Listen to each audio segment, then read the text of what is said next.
एक रहस्यमयी सुंदर स्त्री जिसकी बनाई हर तस्वीर के बाद अनहोनी या मौत निश्चित थी। जूनागढ़ राज्य में राजा राय सिंह का राज्य था। उनके राज्य में एक सुंदर स्त्री आई जो सुंदर सुंदर तस्वीर बनाती थी। राजा ने आदेश दिया कि उसे राज दरबार में लाया जाए। वह स्त्री दरबार में पेश हो जाती है। महाराज उसे अपनी तस्वीर बनाने का बोलते हैं तो वह सुंदर स्त्री कहती है कि मैं तस्वीर बना दूंगी, पर आपको आगाह कर देती, जिसकी भी मैंने तस्वीर बनाई है उसके साथ कुछ बुरा होता है तथा मौत भी हो सकती है। राजा ने उसकी बात नहीं मानी और तस्वीर बनाने का आदेश दिया। तो स्त्री ने बहुत अच्छी तस्वीर बनाई, जिसे देखकर राजा बहुत खुश हुआ और सोने के सिक्कों से भरी एक थैली दे दी। और उस स्त्री ने राजा को दोबारा याद दिलाया और बोली, जिसकी मैं तस्वीर बनाती हूं उसके साथ बुरा होता है तो सावधान रहने को कहा। तभी वह स्त्री राजा के बेटे राजकुमार की तस्वीर बनाने के लिए उनके साथ जा रही थी। महाराज के ऊपर झूमर गिरते गिरते बज जाता है। सब लोग बहुत हैरान हो जाते हैं और वो स्त्री बोली, देखो, मैंने कहा था ना, जिसकी मैं तस्वीर बनाती हूं उसके साथ कुछ बुरा होता है। राजा ने इस बात को भी टाल दी। कुछ देर बाद राजा का पैर फिसल जाता है और राजा गिर जाता है। महामंत्री राजा को कहता है कि कहीं वह स्त्री सच बोल रही हो और आपकी जान को खतरा हुआ तो।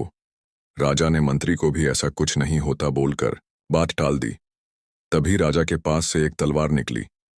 सैनिक जिस तरफ से तलवार आई उस तरफ देखने लगे, पर वहां कोई नहीं था। सब लोग राजा के लिए बहुत ही परेशान हो जाते हैं और महाराज की सुरक्षा तेज कर दी जाती है। राजा के कक्ष के बाहर भी तिगुना पहरा लगा दिया। फिर भी राजा की अपने ही कक्ष में मौत हो गई। पूरे राज्य में मातम छा गया और तभी पास वाले राजा ने राज्य पर हमला कर दिया। राजकुमार महामंत्री की योजना से युद्ध जीत गए। राजकुमार ने अब चित्र बनाने का सोचा ताकि पता लगा सके कि क्या सच में उस स्त्री के चित्र बनाने के बाद कोई दुर्घटना होती है। राजकुमार की बात सुनकर मंत्री भी थोड़ा सोचते हैं और बोलते हैं कि अगर आपकी जान को भी खतरा हुआ तो। राजकुमार बोलता है, पर हमें इस बात का पता तो लगाना होगा।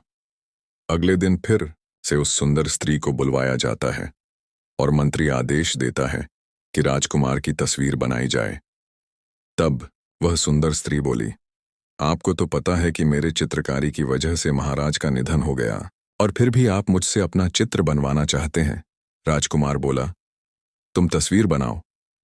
फिर वह सुंदर स्त्री उनकी एक तस्वीर बना देती है और राजकुमार ने उसे कुछ दिन अपने महल में रुकने को कहा। उसी रात को एक नकाबपोश राजकुमार के कमरे में राजकुमार को मारने के लिए पहुंच जाता है। तभी वहां पर महामंत्री आ जाता है और वह नकाबपोश भाग जाता है। महामंत्री कहते हैं कि महाराज की मौत के बाद हमें और भी सतर्क रहना होगा। हम किसी भी बात को हल्के में नहीं ले सकते। उधर रानी भी अच्छे चित्र बनवाने के लालच में उस सुंदर स्त्री के पास पहुंच जाती है। रानी सुंदर स्त्री से कहती है कि तुम हमारी एक ऐसी तस्वीर बनाओ जिसमें हम बिना सजे संवरे भी बहुत सुंदर दिखें। आसपास के राज्यों की सभी रानियां उस चित्र को देखकर हमसे जले। चित्रकार रानी की भी तस्वीर बना देती है और अपने कमरे में सोने के लिए चली जाती है। रानी तस्वीर देखकर हैरान होकर महामंत्री के पास जाती है और उन्हें तस्वीर दिखाती है। महामंत्री उस तस्वीर को देखकर हैरान हो जाता है क्योंकि रानी का चेहरा जला हुआ था। तभी रानी की एक दासी गर्म पानी लेकर आती है और रानी का हाथ जल जाता है।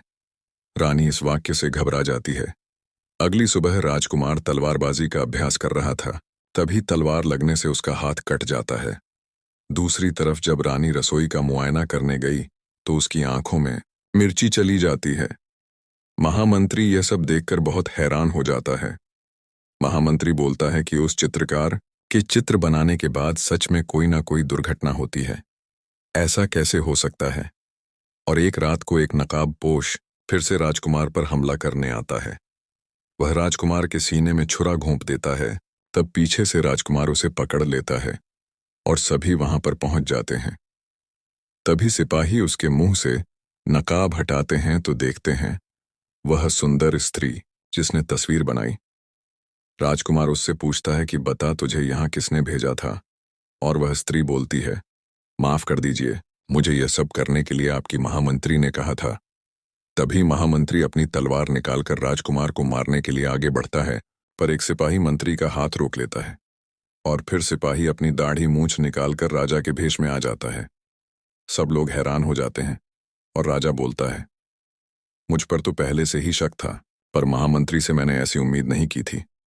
महाराज गुस्से से पूछते हैं, क्यों किया तुमने यह सब? तभी महामंत्री बोलता है, जब हम दोनों स्वयंवर के लिए गए तब मुझे पहली नजर में रानी से प्रेम हो गया, पर स्वयंवर जीतकर रानी भी तुमने हासिल कर ली।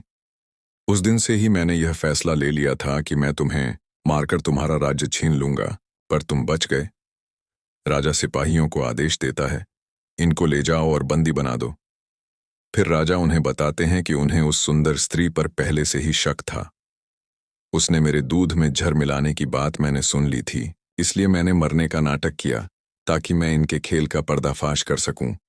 तभी महामंत्री जाते जाते राजा को चेतावनी देता है कि मैं तेरे राज्य पर कब्जा करूंगा और मैं राजा बनूंगा। देखिए अगले भाग में कि क्या वह राजा बन पाता है। अगर बनता है तो कैसे बनता है।